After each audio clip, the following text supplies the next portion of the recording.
آپ کو اہم خبر دیں، سپریم کورٹ نے نیب ترامیم سے متعلق درخواست پر فیصلہ محفوظ کر لیا ہے اور سپریم کورٹ کی جانب سے فیصلہ آج ہی سنائے جانے کا امکان ہے۔ راجہ محسن اعجاز آگاہ کیجئے۔ دیکھیے، سپریم کورٹ آف پاکستان میں یہ ایک بڑی سماعت تھی جو تقریباً 52 ہیئرنگز کے بعد آج اس کیس کا فیصلہ محفوظ کر لیا گیا ہے اور سپریم کورٹ آف پاکستان کی جانب سے یہ کہا گیا ہے کہ اس فیصلے کو آج ہی سنائے جانے کا امکان ہے، فیصلہ جلد سنایا جائے گا۔ ایسے ریمارکس تھے چیف جسٹس آف پاکستان کے جب یہ کیس کنکلیوڈ ہو رہا تھا اور 3 رکنی بینچ کی جانب سے چیئرمین پی ٹی آئی کی درخواستوں پر اس فیصلے کو محفوظ کیا گیا ہے۔ اٹارنی جنرل کی طرف سے آج ایڈیشنل اٹارنی جنرل نے عدالت کو اپنا جواب جمع کروایا۔ اس سے پہلے چیئرمین پی ٹی آئی کے وکیل خواجہ حارث نے اپنے دلائل مکمل کیے تھے، جبکہ جو سابقہ وفاقی حکومت کی طرف سے مخدوم علی خان ایڈوکیٹ نے دلائل دیے تھے۔ ان تمام فریقین کے دلائل کے بعد سپریم کورٹ میں یہ فیصلہ محفوظ کیا گیا ہے، جس کے بارے میں یہ کہا گیا ہے کہ یہ فیصلہ جلد ہی شارٹ اینڈ سویٹ فیصلہ سنائیں گے۔ یہ چیف جسٹس آف پاکستان کے ریمارکس تھے جب یہ فیصلہ ریزرو کیا جا رہا تھا، تو امکان یہ ہے کہ آج ہی یہ فیصلہ سنا دیا جائے گا اور سپریم کورٹ آف پاکستان میں آج ہونے والی سماعت کے موقع پر چیف جسٹس نے اہم ریمارکس بھی دیے۔ ان کا کہنا تھا کہ ماضی سے سبق سیکھتے ہوئے اب سو موٹو نہیں لیتے۔ مخدوم علی خان نے کہا کہ فوجی افسران سے متعلق نیب قانون کی توثیق سپریم کورٹ ماضی میں کر چکی ہے۔ ججز کے حوالے سے نیب قانون مکمل خاموش ہے۔ انہوں نے کہا کہ ریٹائرڈ ججز کی خلاف موجود نہیں ہے۔ ججز ریٹائرمنٹ کے بعد 6 ماہ تک فیصلے تحریر کرتے رہتے ہیں۔ مخدوم علی خان نے یہ بھی سوال اٹھایا کہ قانون سازوں نے جن اقدامات کو جرم قرار دیا تھا، انہیں اب ختم کر دیا تو کیا ہوا۔ انہوں نے یہ بھی کہا کہ قانون کے سامنے جواب دہ ہونے دیں۔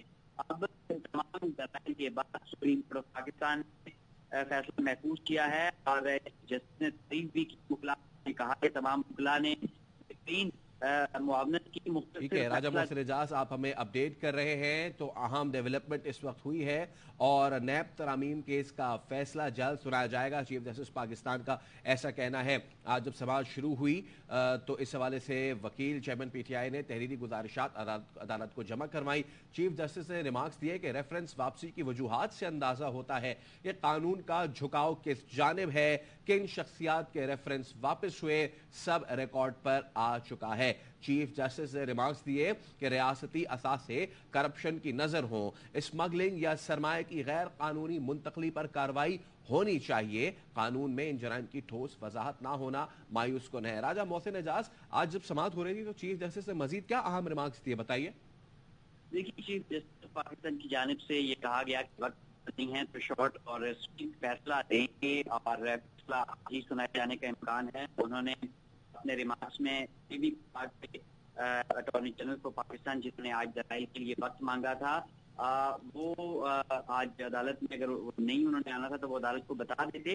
اس کے ساتھ ساتھ انہوں نے کہا کہ معاونت کے تمام وکلاء کا شکریہ ادا کرتا ہوں اور یہ فیصلہ جو ہے یہ جلد سنایا جائے گا اور معذرت بھی کی گئی ایڈیشنل اٹارنی جنرل کی جانب سے اٹارنی جنرل کے پیش نہ ہونے پر، اور یہ کہا گیا چیف جسٹس آف پاکستان کی جانب سے آج ہونے والی سماعت کے موقع پر اپنے ریمارکس میں کہ یہ ماضی سے جو اطلاق کیا گیا ہے نیب ترامیم کا، اس کے حوالے سے انہوں نے سوالات کیے وکلاء سے اور اس کے ساتھ ساتھ یہ بھی سوال کیا انہوں نے خواجہ حارث سے کہ کیا آپ نے جو نیب نے رپورٹ جمع کری ہے کیسز اور ریفرنسز واپس ہونے کے حوالے سے، اس کے حوالے سے کوئی آپ نے جو رپورٹ نیب کی ہے کیا وہ پڑھی ہے۔ اس کے ساتھ ساتھ یہ بھی کہا گیا کہ مئی تک ان شخصیات کے ریفرنس واپس ہوئے۔ یہ تمام تر چیزیں ریکارڈ پر آ چکی ہیں اور نیب قانون کے سیکشن 23 میں ایک ترمیم مئی میں آئی جبکہ دوسری جون میں آئی اور مئی سے پہلے واپس ہونے والے ریفرنس آج تک نیب کے پاس موجود ہیں۔ اس کے ساتھ ساتھ یہ بھی کہا گیا ان کی جانب سے کہ نیب کی جانب سے ان سوالات کے جواب پر اسپیشل پروسیکیوٹر نے کہا کہ ایڈیشنل پروسیکیوٹر جنرل اس حوالے سے عدالت کی معاونت کریں گے۔ انہوں نے یہ بھی کہا کہ کیا مبہم قانون رہ سکتا ہے، آخرکار قانون کے ماضی سے اطلاق کا مقصد کیا ہے۔ اس کے ساتھ ساتھ چیف جسٹس آف پاکستان کی جانب سے اہم ریمارکس ہوتے ہی جسٹس اجاز الاحسن کی جانب سے بھی آج ہونے والی سماعت کے موقع پر اہم ریمارکس دیے گئے اور ان کی جانب سے بھی یہ کہا گیا کہ یہ جو تحقیقات منتقلی کا میکینزم بننے تک عوام کے جو حقوق ہیں وہ براہ راست متاثر ہو سکتے ہیں۔ اور اس کے ساتھ ساتھ جسٹس منصور علی شاہ کی جانب سے بھی ہم ریمارک دیے، ان کا کہنا تھا کہ اعلیٰ عدلیہ کے ججز کو نیب قانون میں استثناء نہیں ہے، آرٹیکل 209 کے تحت صرف جج برطرف ہو سکتا ہے، ریکوری ممکن نہیں ہے۔ چیف جسٹس آف پاکستان کی جانب سے یہ کہا گیا کہ عوام کو خوشحال اور محفوظ بنانا ریاست کی ذمہ داری ہے۔ جسٹس منصور علی شاہ نے کہا کہ میرے 2 سوالات ہیں۔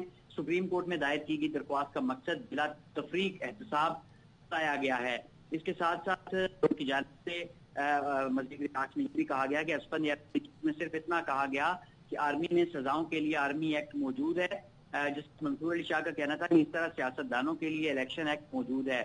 اب سپریم کورٹ آف پاکستان نے تمام جو فریقین کے وکلا ہیں ان کی تفصیلی دلائل کے بعد 52 ہیئرنگز کے بعد اس اہم کیس کا فیصلہ محفوظ کر لیا ہے، اور اب یہ فیصلہ یہ کہا گیا ہے کہ جلد سنایا جائے گا، اور امکان بھی ظاہر کیا جا رہا ہے کہ مختصر فیصلہ آج بھی سنایا جا سکتا ہے۔ چیف جسٹس کا اپنے مختصر ریمارکس میں یہ کہنا تھا جب کیس کنکلیوڈ ہو رہا تھا کہ ہم شارٹ اور سویٹ آرڈر جلد سنائیں گے، وقت کی کمی کے باعث مختصر فیصلہ دیں گے، اور اب یہ مختصر فیصلہ جو ہے یہ جلد سنائے جانے کا امکان ہے۔ راجہ محسن اعجاز آپ ہمیں اپڈیٹ کر رہے تھے، تو اہم خبر نیب ترامیم کیس کا فیصلہ جلد سنایا جائے گا۔ چیف جسٹس آف پاکستان کا یہ کہنا ہے نیب ترامیم سے متعلق درخواست پر فیصلہ محفوظ کر لیا گیا ہے۔ ادھر اسلام آباد ہائی کورٹ نے چودھری پرویز الہی کی 3 MPO کے تحت گرفتاری کا حکم معطل کرتے ہوئے رہا کرنے کا حکم دے دیا۔ عدالت نے پرویز الہی کو آئندہ سماعت پر پیش کرنے کی ہدایت کرتے ہوئے DC اسلام آباد کو نوٹس جاری کر دیا۔ عدالت نے ہدایت کی کہ پرویز الہی آئندہ سماعت تک کسی قسم کا کوئی بیان نہیں دیں گے۔ لاہور ہائی کورٹ میں چودھری پرویز الہی کی بازیابی کی درخواست پر سماعت۔